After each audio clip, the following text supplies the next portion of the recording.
Et nous sommes de retour dans ce 18h15, c'est l'heure du Face à la Rédac avec nos deux invités. Daniel Coudreuse, bonsoir. Bonsoir. Vous êtes président de Cap Santé Sarthe, maire de Brulon, vice-président à la vie associative au Conseil régional des Pays de la Loire. J'ai tout dit. Tout ça. Oui, bien sûr. Et vous êtes accompagné de Rachel Beuchet, bonsoir. Bonsoir. Bienvenue sur le plateau, deuxième vice-présidente de Cap Santé Sarthe. On parle de cette association d'utilité publique, mais quel en est l'objectif, monsieur Coudreuse? Alors l'association est toute jeune, elle est née en 2013, donc c'est tout jeune. Moi je sortais d'une maladie et j'avais été malade et j'avais vénéré les infirmières, j'avais vénéré les médecins. Et Jean-Pierre Vogel m'a demandé, il m'a dit voilà, on crée une association Cap Santé Sarthe, est-ce que tu veux en être le président? Alors j'ai posé la même question que vous, à quoi ça va servir? Bah oui. Et il m'a dit ça va servir à aider des jeunes qui veulent devenir médecins, qui veulent commencer leurs études en médecine, de les aider financièrement pour pouvoir ouvrir un peu plus le champ des jeunes qui feraient ces études-là. C'est-à-dire que en fait, l'idée de départ de Jean-Pierre Vogel, sénateur, Oui. c'est de dire aujourd'hui, il y a trop de médecins, fils de médecins, c'est ça? Et qu'on veut ouvrir, c'est un peu ça, quoi. Un tout petit peu ça. Non, mais pour schématiser, Alors, mais c'est un peu Jean-Pierre Vogel, ça. à ce moment-là, n'était pas sénateur, il était Oui. vice-président du conseil départemental. Absolument. En charge de la démographie médicale. Bah oui, il connaissait le Ils sujet. avaient créé nombreuses mesures pour essayer d'attirer les médecins, on pourra peut-être en reparler, surtout Rachel, mais pour les attirer en Sarthe. Oui. Et lors d'un rendez-vous avec le doyen de la faculté d'Angers, ils se sont dit mais qu'est-ce qu'on peut faire encore tout ce qu'on pourra faire pour avoir des médecins chez nous. Et c'est là qu'est née cette idée de dire il ne faut pas que ce soit que les fils de médecins qui fassent des études de médecine. En gros, si des gens n'ont pas vraiment les moyens de commencer ces études-là, eh ben, aidons-les pour démarrer dans ces études-là. Donc on les aide dans leur première année de Alors, c'est pas médecine. c'est pas la première année de médecine. Il y a en amont des études de santé, puisqu'on aide les étudiants en médecine, mais aussi en dentiste et kiné. Mais avant d'entrer, il y a une année, voire une année et demie, voire deux, de prépa. Enfin, ce qu'on appelle aujourd'hui le PACES. Ce qu'on appelle C'est le un PACES à tronc cette commun, époque-là. Voilà, un tronc commun qui fait que c'est une année de prépa qui est On a besoin de se concentrer compliqué. on aide avec, Oui, parce qu'il y a un concours après. Il y a un concours Donc après. il suffit Ouais. pas Il y a de ce passer, il faut fameux être le numerus meilleur, quoi. clausus qui fait qu'il faut être dans les temps pour pouvoir y être. Et évidemment, il faut s'y consacrer à plein. Il ne s'agit pas de dire mon fils, tu vas y aller, mais tu vas te débrouiller pour payer tes études. Et tu vas aller travailler dans un fast-food pour gagner de l'argent. C'est pas possible, c'est 10 heures par jour pendant un an, sans vacances, tous les jours, le samedi et le dimanche. Les prépas, c'est ça. Et donc, c'est là que nous on arrive et qu'avec nos bourses, on propose aux jeunes de les aider pour pouvoir préparer l'entrée en études de santé. Rachel Beuchet, qui finance ces bourses et à quelle hauteur? Donc en fait, c'est une bourse qui est cofinancée par le conseil départemental à hauteur de 50% et à 50% par des entreprises mécènes. Donc on a le cabinet comptable Altexa, on a l'entreprise ITF, Glinch, le Crédit Agricole, j'en oublie Altexa, la Sogeco et Garzinski Traploir. Et vous cherchez naturellement encore des mécènes, j'imagine. Oui, Vous en cherchez toujours. Plus on aura de mécènes, mécènes, plus on pourra aider des jeunes Sartois. Alors on les aide à hauteur de combien ces jeunes concrètement? Ils ont quoi comme bourse pour leur année, cette année de prépa, comme vous disiez, qui est si difficile? En fait, ils peuvent bénéficier d'une bourse de 6 000 € au maximum. Ouais. Donc 2 000 € dès le début du cursus, pour créer les conditions favorables en fait aux études et pouvoir se consacrer pleinement aux cours. Lorsqu'ils ont réussi le premier semestre et qu'ils débutent le second, ils ont à nouveau 2 000 €. Et à la fin du second semestre, soit ils réussissent leur entrée en études de santé, auquel cas ils bénéficient du troisième acompte. Soit... Donc c'est quand même soumis à réussite scolaire. Ouais, on est sur le mérite quand même, la notion de mérite. Tout à fait. Et certains font un semestre 3 parce qu'en fait les résultats sont trop justes, mais ils sont néanmoins prometteurs. Donc ils peuvent percevoir le dernier acompte à la fin du troisième semestre. Cette année, il y a 6 étudiants qui en bénéficient. Oui. 26 au total depuis la mise en place. La première année, c'était 2014-2015 du coup. Oui, tout à fait, oui. Aujourd'hui, vous avez déjà des retours de ces retours, jeunes. on les connaît.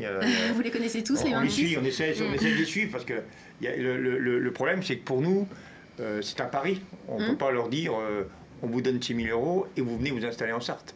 Non, vous ne pouvez pas en fait. Ils ne peuvent venir en Sarthe que 6 ans après, si tout se passe bien, et dans 6 ans, il peut se passer beaucoup de choses. Ils peuvent rencontrer une conjointe qui va habiter dans le Haut-Bar, par exemple. Ils peuvent, voilà, et donc, donc on peut pas. C'est un pari qu'on fait. Donc, la seule solution qu'on a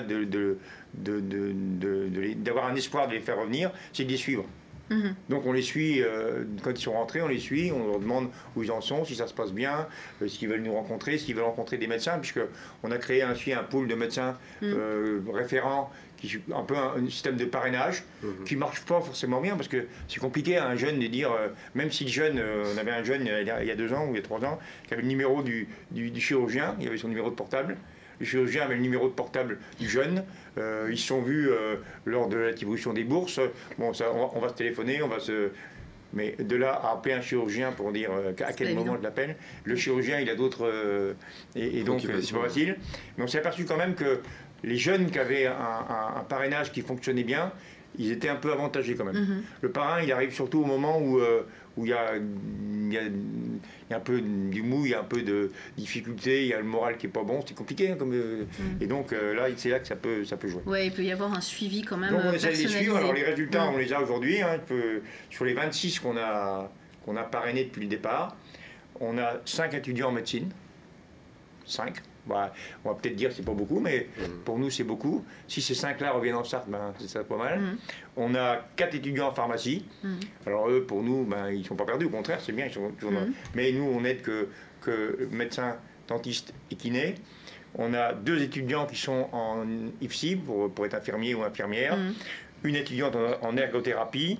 Et 6 étudiants aujourd'hui qui redoublent, qui peut-être vont rentrer à la fin de l'année. Ces jeunes, Rachel Beuchet, sont tous des Sartois, mais quels sont les critères de sélection finalement au départ pour rentrer justement dans ce système de bourse ? En fait, on étudie la situation familiale au regard des revenus, puisque l'idée, c'est d'aider des jeunes de familles modestes. On regarde aussi la composition de la famille, si dans la famille, il y a par exemple un frère ou une sœur handicapée, s'il y a un parent malade. Et puis, on regarde aussi les résultats au bac, puisqu'en fait, quand on regarde les statistiques, on constate que les étudiants qui ont un bac S avec une mention ont davantage de facilité à réussir dans ce type d'études. Oui, qu'un L sans mention, je confirme, en médecine, ça paraît plus compliqué. Ouais. Voilà, et puis une fois que toutes ces conditions sont remplies, en fait, ils sont conviés à un jury d'entretien qui se réunit la première quinzaine de juillet, où là, ils doivent expliquer leur motivation, leur projet professionnel, comment ils voient leur futur métier. Et puis, voilà, ils ont une réponse à la mi-juillet pour pouvoir se mettre aux premières lectures de l'été avant la rentrée du mois de septembre. Alors pour l'instant, on parlait des financements tout à l'heure. En termes de financement public, il n'y a que le département. Vous souhaiteriez généraliser ce système si on voit avec les années ou les trimestres à venir que finalement ça fonctionne bien ? Oui, on voudrait que ça fonctionne bien. Et du coup, avoir peut-être des financements régionaux, voire d'État. Je suis un peu placé pour les avoir, je vais essayer. Je n'ai pas forcément été entendu. Je vais remettre ça. Non, mais dans une période de disette, en plus, on voit bien que les subventions, en général, sont quand même de plus en plus compliquées à obtenir. Ce qui est sûr, c'est qu'on est la seule association en France qui aide ces jeunes sortis du lycée. On y croit. Les retours sont bons, les parents sont évidemment contents. Bah oui. On a eu une fois une maman qui nous a dit, quand ma fille m'a dit en mangeant le soir qu'elle voulait faire des études de médecine, ça m'a coupé l'appétit parce que je me suis dit, je lui dis non parce que je peux pas, on n'a pas les moyens, parce que les études de médecine, les préparations sont arrangées. Par exemple, il faut payer un loyer, il faut payer un permis de conduire, il faut payer, enfin voilà, ça coûte un certain prix. 2, je fais un emprunt parce qu'on va essayer de faire un emprunt, ou alors 3, elle va travailler dans un fast-food pour pouvoir gagner de l'argent. La bourse est arrivée et évidemment, ça a réglé le problème.